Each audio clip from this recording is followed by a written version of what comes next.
जो भी नए स्टूडेंट्स इस वीडियो के साथ जुड़ रहे हैं, बता दूं उनको 500 HPG के क्वेश्चंस की ये सीरीज़ चल रही है। और ये जो 500 क्वेश्चंस होंगे दोस्तों, इनका लेवल मैंने बिल्कुल एक सटीक लेवल रखा है। अगर आप HAS एग्ज़ाम की तैयारी कर रहे हो तो भी काफ़ी कुछ आपको सीखने को मिलेगा इस सीरीज़ से। अगर आप क्लर्क लेवल एग्ज़ाम्स की तैयारी कर रहे हो तो भी हम बेसिक्स को क्लियर करते चलेंगे। तो बड़े ध्यानपूर्वक इस सीरीज़ को फॉलो करो और आशा करता हूँ जब तक एग्ज़ाम्स होंगे तब तक इस सीरीज़ को हम कंप्लीट कर लेंगे। बशर्ते जब तक आपका सपोर्ट नहीं मिलता, वीडियोस को लाइक करिए, शेयर करिए अपने दोस्तों के साथ, चैनल को सब्सक्राइब करिए, ठीक है। तो पहला क्वेश्चन है, निम्नलिखित में से कौन सा वन्यजीव अभयारण्य जो है जिला सोलन में स्थित नहीं है। 3 जो हैं सोलन में मिलेंगे, 1 नहीं। और ये नहीं वाला कहाँ है ये भी हम देखेंगे। तो बिल्कुल सही आंसर है दोस्तों, तारला वन्य जीव अभयारण्य जो है ये दोस्तों सोलन में नहीं है। चैल, आपको पता ही है, यहाँ पे जो चैल स्थान है दुनिया का सबसे ऊंचा क्रिकेट ग्राउंड भी है। और मजाठल, ये करोड़ों बार पूछा जा चुका है एग्जाम्स में। शिली हिमाचल प्रदेश का सबसे छोटा वन्य जीव अभयारण्य। और रही बात तारला वन्य जीव अभयारण्य की, this is very very important to remember, this is from Shimla, ठीक है। तो डी इज़ राइट आंसर। आशा करता हूँ आप खुद हर एक क्वेश्चन को अटेम्प्ट कर रहे होंगे, क्योंकि किसी भी क्वेश्चन का आंसर शो नहीं कर रहा हूँ पहले। और speed as a human being normal रहती है मेरी। 3 डॉट्स में जाके स्पीड आप इंक्रीज कर सकते हैं वीडियो की। कुल्लू की स्थापना विहंगमणि पाल द्वारा की गई थी। वह कहाँ से आया था? तो दोस्तों इम्पोर्टेंट क्वेश्चन है ये। और कहा जाता है, मिथ है ये एक, कि माता हिडिंबा ने ही विहंगमणि पाल को भेजा था कुल्लू की रक्षा करने के लिए और यहाँ पे अपना शासन स्थापित करने के लिए। तो ये जो दोस्तों विहंगमणि पाल है ये बेसिकली प्रयाग से आया था, ठीक है।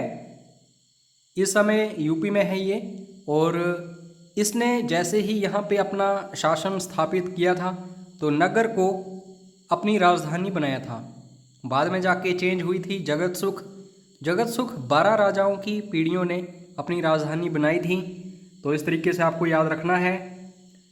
उसके बाद किसके अनुसार स्वर्गीय राजा के सम्मान में, एक राजा था कोई, इसका नाम याद रखना इतना इम्पोर्टेंट नहीं है, नगरकोट का नाम बदलकर मोहम्मदाबाद रखा गया था। तो ओबियसली ये कोई मुस्लिम शासक ही था। तो इसका वर्णन हमें कहाँ पे देखने को मिलता है दोस्तों? फरिश्ता, ये एक बुक है, तो इसमें हमें इसका नॉलेज मिल जाता है। आपको जो भी जानकारी फरिश्ता के बारे में हो कमेंट करके ज़रूर बताना, ताकि नए स्टूडेंट्स जो भी होते हैं, फ्रेशर्स, उनको भी नॉलेज मिले आपके थ्रू। तो मैं चाहता हूँ ये अभियान आप शुरू करो आज से ही। अगर आप एक्सपीरियंस्ड स्टूडेंट्स हो, मेहनती स्टूडेंट्स हो, तो कमेंट ज़रूर किया करो अदर जो भी इम्पोर्टेंट नॉलेज होता है, ताकि जो फ्रेशर्स हैं उनको भी अच्छे से नॉलेज हो जाए हिमाचल का। 1615 ईस्वी की बात है। जहांगीर ने अपने सहयोगी राजाओं, 2 राजा थे, इतना याद रखना, सूरजमल और दूसरा कौन था जिसे नूरपुर धुमेरी भेजा था। नूरपुर की बात करूं तो इसका नाम दोस्तों 1622 में चेंज हुआ था, जब जहांगीर आया था और नूरजहां आई थी इसकी बेगम। तो उस समय राजा था धमेरी का जगत सिंह, उसने नाम चेंज किया था धमेरी का नूरपुर। 1615 ईस्वी की बात करूं तो दोस्तों 2 राजाओं को नूरपुर या धमेरी भेजा था जहांगीर ने। पहला तो सूरजमल था, बात पक्की है। दूसरा था मुर्तज़ा खान। तो ए इज़ राइट आंसर, इसको याद रखना। और जहांगीर पहला मुग़ल शासक बना था जिसने 1620 ईस्वी में कांगड़ा किले पर फतेह कर ली थी। ठीक है। और ये जो मुर्तज़ा खान है जिसको शेख फरीद के नाम से भी जाना जाता है, तो ज़रूरी नहीं है कि ऑप्शंस में मुर्तज़ा खान ही आपको मिलेगा, शेख फरीद भी मिल चुका है कई बार ऑप्शंस में, तो इसको भी याद रखिए। और ये जो लाइन है ये मेन एग्ज़ाम्स के लिए काम आएगी, प्री एग्ज़ाम में किसी में भी काम नहीं आएगी, या फिर वनडे एग्ज़ाम जो भी होते हैं। इन दोनों में आपस में लड़ाई झगड़ा हो गया था और ये अभियान जो था नूरपुर वाला, ये फिर राजा को स्थगित करना पड़ा था। ठीक है। 1921 ईस्वी की बात है। शिमला हिल राज्यों के निर्वाचित प्रतिनिधि कौन बने थे? दोनों भाषाओं में क्वेश्चंस लेके आया हूँ ताकि किसी को भी कोई प्रॉब्लम ना हो। कोई बोले कि हमारा मीडियम इंग्लिश है या फिर कोई बोले हमारा माध्यम हिंदी है। ठीक है। तो 1921 की बात है। शिमला हिल राज्यों के निर्वाचित प्रतिनिधि बने थे दोस्तों राजा भगत चंद। तो इस ईयर को याद रखना। क्वेश्चन ऐसे भी पूछा जा सकता है कि शिमला हिल राज्यों के निर्वाचित प्रतिनिधि राजा भगत चंद कब बने थे? तो 1921। और 1921 काफ़ी खास है हिमाचल के लिए। क्यों खास है कमेंट करके ज़रा बताइए, ये काम आपका है, कमेंट करके आपको बताना है। उसके बाद नेक्स्ट है सुबाथू के राम प्रसाद बैरागी। दोस्तों बहुत ही महत्वपूर्ण व्यक्ति रहे हैं जो भारत का स्वतंत्रता संग्राम चल रहा था उसके नज़रिए से। तो इनको देशद्रोही पत्र लिखने के आरोप में गिरफ्तार किया गया।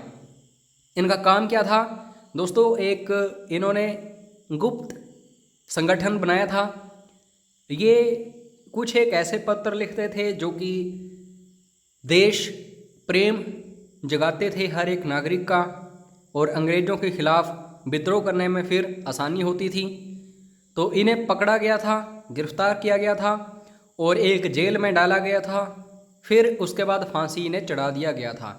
तो ये देश के लिए शहीद हुए हैं दोस्तों। इन सभी ने हमारे लिए देश की आज़ादी के लिए अपनी ज़िंदगी का बलिदान दिया। लेकिन खुद से कभी क्वेश्चन करिएगा कि हम अपने देश के लिए क्या कर रहे हैं। ठीक है। हम सिर्फ अपना टाइम पास कर रहे हैं, हम अपने देश के लिए कुछ भी नहीं करते हैं। तो देश प्रेम जो है दोस्तों ये सबसे ज़्यादा इम्पोर्टेंट होता है। तो आप में भी होना चाहिए, हम में भी होना चाहिए, पूरे भारतीयों में होना चाहिए। तो एक जेल में ये बंद किए गए थे अम्बाला। ये क्वेश्चन आ चुका है हाई लेवल एग्ज़ाम्स में, तो आपको याद रखना है ये। उसके बाद राजा महानचंद, बात कर रहा हूँ बिलासपुर की। ठीक है। कि किस राजा को गद्दी मिली? राजा महानचंद जब दोस्तों शासन कर रहे थे बिलासपुर में, कहलूर में, तो चरम सीमा तक इनका राज्य था, शक्तिशाली राजा थे। ठीक है। और महानचंद की बात करूं तो आपको याद आएगा कि जब महाराजा संसार चंद ने हमला किया था तो यही शासक थे। तो इनके बाद राजा की गद्दी मिली थी दोस्तों राजा खड़गचंद को। और अगर मैं क्वेश्चन करूं आप सभी से कि बिलासपुर या फिर कहलूर का सबसे क्रूर शासक कौन है, तो आप सभी का आंसर होना चाहिए राजा खड़गचंद। इससे हुआ क्या था? प्रभाव ये पड़ा था कि इसके आगे जो वंशज थे, उत्तराधिकारी थे, उनको प्रजा ने कुचल डाला था। यानी कि जो भी वो बोलते थे प्रजा मानती ही नहीं थी, विद्रोह होते थे। क्यों? क्योंकि राजा खड़गचंद ने उन्हें काफ़ी सताया था।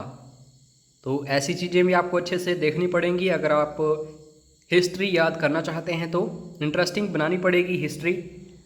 शाहपुर के पास हुई लड़ाई में चंबा के राजा राज सिंह के सिर पर किसने वार किया था? और इंटरेस्टिंग फैक्ट देखिए, 45 मिनटों तक ये जो चंबा के राजा थे राज सिंह, इन्होंने लड़ाई की थी बिना सर के। इनका धड़ जो था और सर ये अलग अलग हो गए थे। फिर भी दोस्तों कहा जाता है कि तलवार लेके इन्होंने लगातार मतलब तलवार को फहराया था इधर उधर, चाहे इनका सर था धड़ के साथ या नहीं। तो ये चीज़ें इंटरेस्टिंग होती हैं इतिहास में। तो महाराजा संसार चंद ने भेजा था जीत सिंह पूर्विया को। तो ए इज़ राइट आंसर, जो कि सेनापति थे उस समय। और नेरटी में यानी कि शाहपुर में ये लड़ाई हुई थी। आज भी यहाँ पे मेला जो है राजा राज सिंह की याद में नेरटी शाहपुर में मनाया जाता है। राजा महेंद्र चंद, तो इन्होंने 1924 से लेकर के 1935 तक नादौन प्रशासक ये रहे। तो यहाँ पे दोस्तों नादौन भी एक महत्वपूर्ण राज्य था। हालांकि ये कटोच राजवंश के तहत काफ़ी समय तक रहा। वे नादौन के डैश राजा थे और आप सभी के लिए ये नॉलेज होना चाहिए।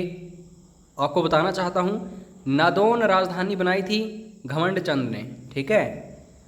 तो 1924 से लेकर के 1935 तक नादौन पर शासन किया था राजा महेंद्र चंद ने, जो कि चौथे राजा थे नादौन के। तो इस तरीके से देखिए। और दोस्तों नोखू गद्दन और महाराजा संसार चंद का एक पुत्र था, मुझे उसका नाम याद नहीं आ रहा है एग्जैक्टली। तो महाराजा रणजीत सिंह ने उसे नादौन राज्य जो है ये सौंपा था बिल्कुल फ्री में, क्योंकि उसने अपनी बहनों की शादी जो है महाराजा रणजीत सिंह से करवाई थी। तो ये कुछ एक फैक्ट्स हैं जो आपको याद रखने पड़ेंगे। अब यहाँ पे वही बात आ गई, ठीक है, राजा रणजीत सिंह। तो राजा रणजीत सिंह ने शुरुआत में अनिरुद्ध चंद से नजराने के रूप में गद्दी तक पहुँचने या फिर इनको गद्दी प्रदान करने के लिए एक राशि मांगी थी। तो नजराने के तौर पर ये कितनी राशि थी शुरू में, बड़ी इंटरेस्टिंग कहानी है।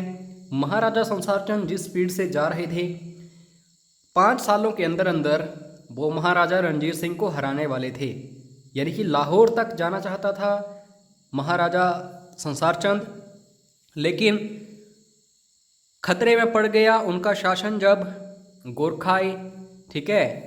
तो मजबूरन 1809 ईस्वी में ज्वालामुखी की संधि करनी पड़ी, ठीक है, जिसमें महाराजा रणजीत सिंह ने काफ़ी कुछ छीन लिया महाराजा संसार चंद से, और गोरखा जो हैं डर के मारे भाग गए राजा रणजीत सिंह से।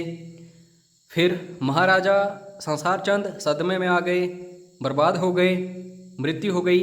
उनका पुत्र अनिरुद्ध चंद लाजमी था यही गद्दी संभालेगा अब। तो ऐसे ही नहीं संभालेगा, क्योंकि राजा रणजीत सिंह के अंडर आ चुका था सब कुछ, तो नजराना देना पड़ता था। तो महाराजा रणजीत सिंह ने शुरू में 2 लाख रुपए मांगे थे दोस्तों। फिर इसका एक मंत्री था महाराजा रणजीत सिंह का, उसके साथ मित्रता थी अनिरुद्ध चंद की। तो कहीं ना कहीं 1 लाख इस राशि को बाद में किया गया था।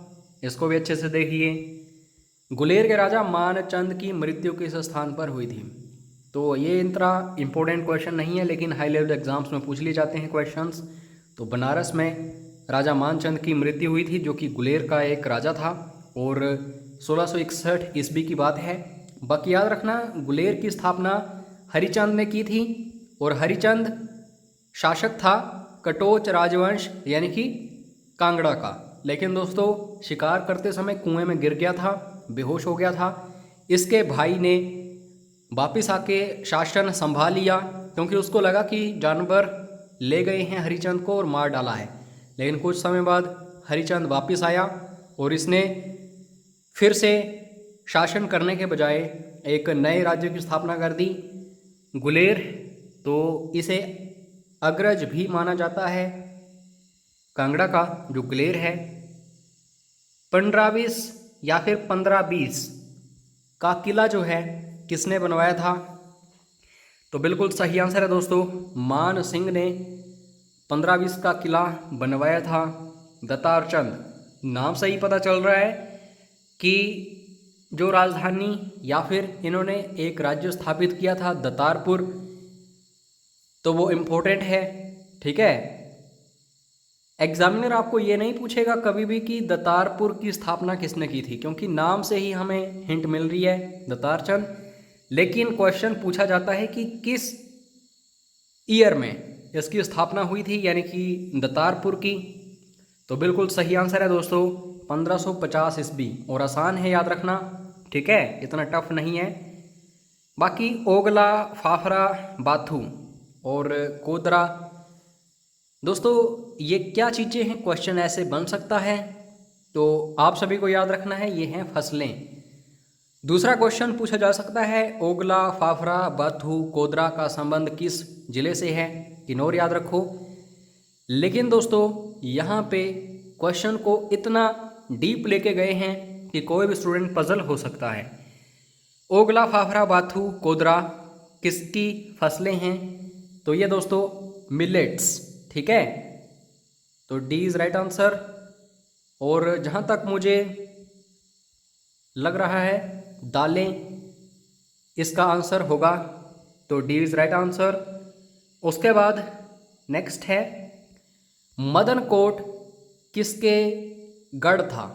यानी कि मदन कोट जो है यहाँ पे प्रमुख रूप से कब्जा था इस शासक का। मनाली, जगत सुख दोनों प्रमुख स्थान हैं कुलूता के, तो इसके ऊपर ब्यास के दोनों किनारे जीते थे, यानी कि जो कुल्लू है लगभग जीत लिया था। तो किस शासक ने ऐसा किया था? नाम है झिन्ना राणा। इंपॉर्टेंट है ये भी क्वेश्चन, कुल्लू का इतिहास पूछा ही जाता है। तो दोस्तों ये पार्ट 2 था। बस 10 से 15 वीडियोस आपको मिलेंगे और 500 क्वेश्चंस हम कवर कर लेंगे। ऐसे ही एक क्वेश्चन के साथ अदर इंपॉर्टेंट फैक्ट्स भी कवर किए जा रहे हैं। बाकी इस वीडियो की PDF फाइल आपको व्हाट्सएप पर मिल जाएगी, मैसेज ज़रूर करिएगा। अपना कीमती समय देने के लिए धन्यवाद। जय हिंद, जय हिमाचल।